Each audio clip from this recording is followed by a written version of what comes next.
आदाब, नमस्कार, सत श्री अकाल। ये कहानी मार्च 2023 की है। छत्तीसगढ़ की ये कहानी है।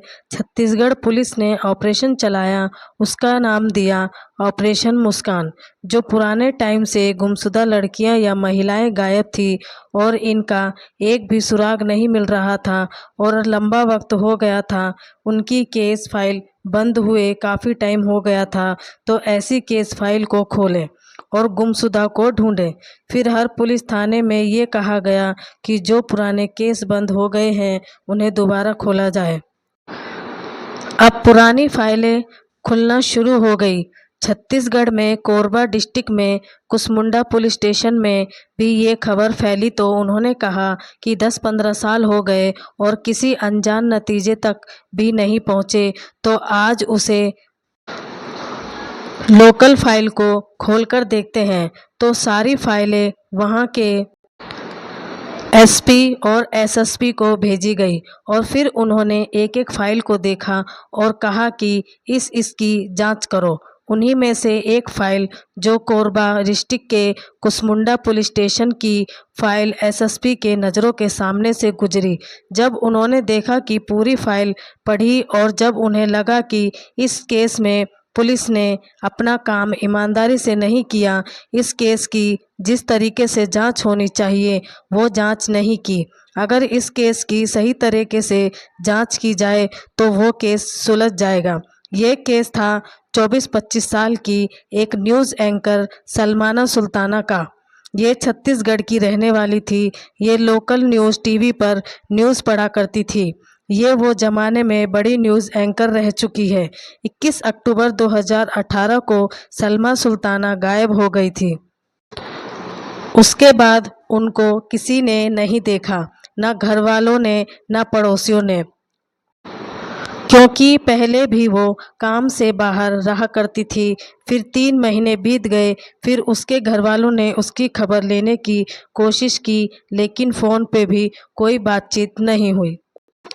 अब 20 जनवरी 2019 को सलमा सुल्ताना के पिता की मौत हो जाती है लेकिन वो तब भी नहीं आई और तो लोग हैरान रह गए।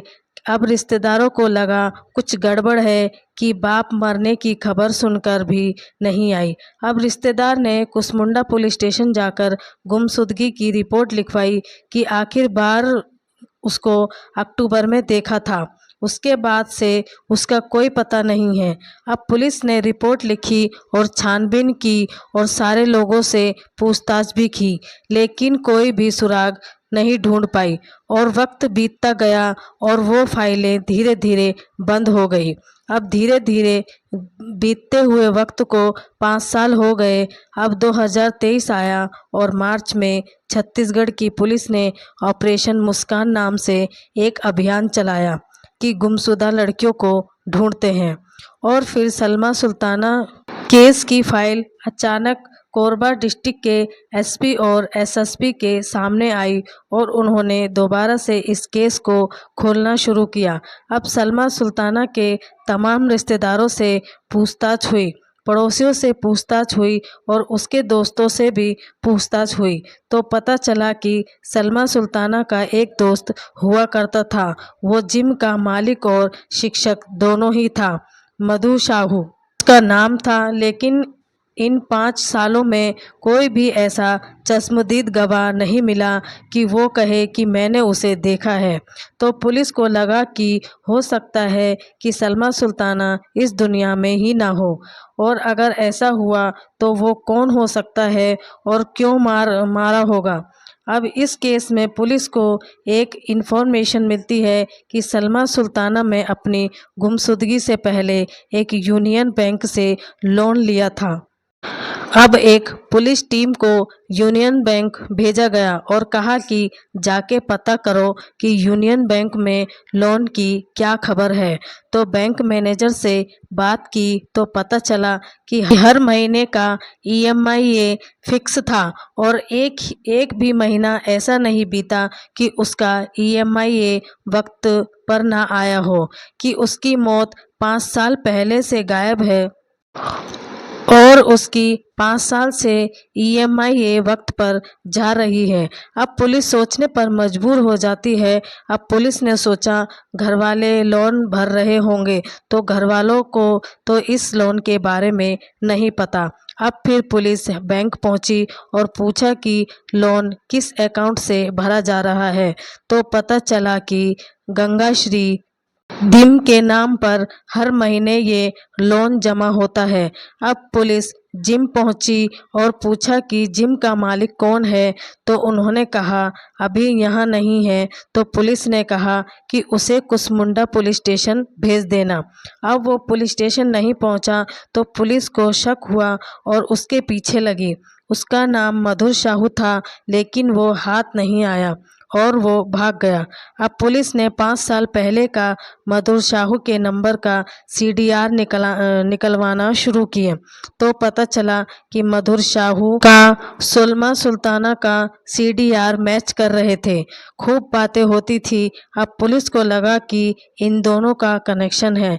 अब पुलिस मधुर साहू के पीछे थी कि उसको ढूंढा जाए और फिर 2023 अगस्त में पुलिस को कामयाबी मिली और मधुर साहू के पास पहुंच गई और उसे गिरफ्तार कर लिया। अब उससे पूछताछ शुरू हुई तो उसने पूरी कहानी बताई कि सलमा सुल्ताना एक न्यूज़ एंकर थी और अपने आप को मेंटेन रखने के लिए एक जिम ज्वाइन किया हुआ था और ये जिम मधुर साहू का था और उन दोनों में दोस्ती हो गई और दोस्ती के बाद दोनों में प्यार हो गया। और जब सलमा सुल्ताना ने शादी का जिक्र किया तो वो बात को टाल रहा था, तो धीरे धीरे सलमा ने उसके ऊपर दबाव डालना शुरू किया और इसी बीच पता चला कि मधुर साहू का कई और लड़कियों के साथ भी संबंध है। ये बात सलमा तक पहुंची तो वो नाराज हुई और उसने कहा कि वो उसकी पोल सबके सामने खोल देगी। उसी के बाद 21 अक्टूबर 2018 मधुर साहू अपने 2 दोस्तों के साथ सलमा के घर पहुंचे और वो घर पर अकेली रहती थी और उसका गला दबा दिया और मार दिया और कार में लाश रखी और कोरबा जिले में एक कोहड़िया पुल के करीब एक भवानी मंदिर के पास सड़क के किनारे उन्होंने रात के अंधेरे में गड्ढा खोदा और उस गड्ढे में सलमा सुल्ताना की लाश दबा दी और दबाने के बाद वो चले गए। अब पुलिस ने कई गड्ढे खोद डाले, कोई फ़ायदा नहीं हुआ। अब जाकर मधुर साहू ने सच बताया कि लाश जहाँ दफनाई थी वो सड़क का एक किनारा था और वो सड़क एक सिंगल लाइन की सड़क थी। अब 5 साल बाद वो सड़क 4 लाइन की सड़क बन चुकी है। अब 5 साल बाद और वो नेशनल हाईवे से जुड़ गया है। अब पुलिस टेक्नोलॉजी के जरिए ये पता करने की कोशिश कर रही है कि वो लाश कहाँ दबी है। अब पुलिस कोर्ट पहुंची और अर्जी दी कि हम कोशिश कर रहे हैं और अगर लाश तभी भी नहीं मिली तो जो कातिल बता रहा है उस जगह पर हमें खुदाई करनी पड़ेगी, तो इंटरनेशनल हाईवे की इजाज़त दी जाए। अब कोर्ट इसकी इजाज़त देगी या नहीं ये मालूम नहीं। अब केस यहाँ अटका हुआ है कि सलमा की मौत की सच्चाई तो सामने आ गई, लेकिन सलमा की लाश कहाँ है, अब ये केस सर्कल एविडेंस पर है।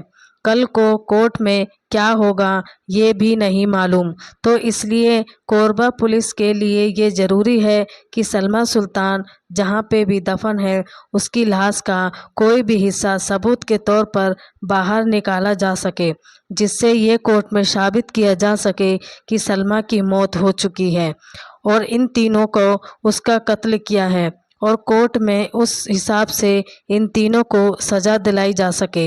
लेकिन ये सारी चीज़ें डिपेंड करती हैं उस लाश पर।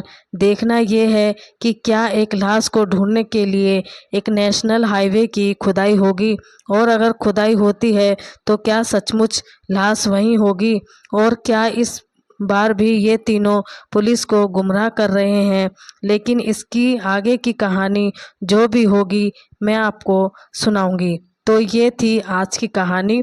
इसके बारे में आप क्या कहेंगे कमेंट में ज़रूर बताएं और चैनल को लाइक शेयर सब्सक्राइब कर लें। धन्यवाद।